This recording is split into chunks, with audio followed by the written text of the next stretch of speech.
2026 தமிழக சட்டமன்ற தேர்தல் மிகப்பெரிய ஒரு வித்தியாசத்தை இருந்துச்சது. பல வாக்காளர்கள், அதாவது தாவேகா வேட்பாளர்களையும் இன்றைய சட்டமன்ற உறுப்பினர்களையும் நம்ம பகுதி மக்கள் பல பேர் பார்த்ததே கிடையாது. எனக்கு அந்த தாவேகா வேட்பாளர் யாருன்னே தெரியாது, ஆனால் நாங்கள் வாக்களித்தோம் அப்படின்னு சொல்லி இன்னைக்கு வெற்றி பெற வச்சிருக்காங்க.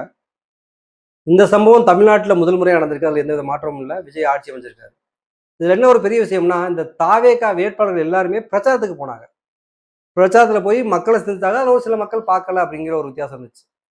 ஆனால் இதே போன்ற ஒரு சம்பவம் அண்டை மாநிலமான கேரளாவில் இருக்கக்கூடிய மஞ்சேரி அப்படிங்கிற நாடாளுமன்ற தொகுதியில் இந்த மாதிரி ஒரு வரலாற்று சிறப்புமிக்க சம்பவம் நடந்திருக்கு. 1962, 67, அப்புறம் 71 இந்த 3 காலகட்டம் நடந்த நாடாளுமன்ற தேர்தலில் ஒரு வேட்பாளர் ஓட்டுக்கட்டே போகல.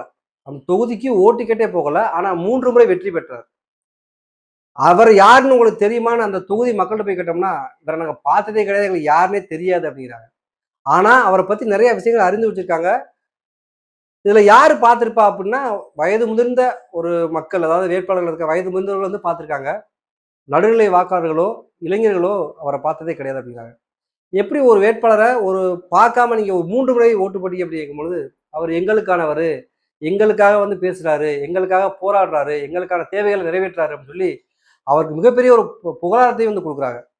ஒரு ஆச்சரியமானது, ஓட்டு கேட்டு வரல, அவர் மக்கள் யாருன்னு தெரியாது, ஆனா அவருக்கு ஓட்டு போட்டு செய்தது இல்லாம அவரை பத்தின ஒரு புகழாரம் பாடுறாங்களே அப்படின்னு ஒரு மிகப்பெரிய ஆச்சரியத்துல முன்னெடுக்கிறதுல யார் அந்த அவர் அப்படின்னு பார்த்தா, தமிழ்நாடு திருநெல்வேலி மாவட்டத்தை சேர்ந்த கன்னியமிகு காகிதம் இல்லத் அவர் தான். அது 3 முறை வெற்றி பெற்ற தொகுதி மக்கள் பார்த்திடாத வெற்றி வேட்பாளர், நாடாளுமன்ற உறுப்பினர், மக்களுக்காக வாழ்ந்தவர்.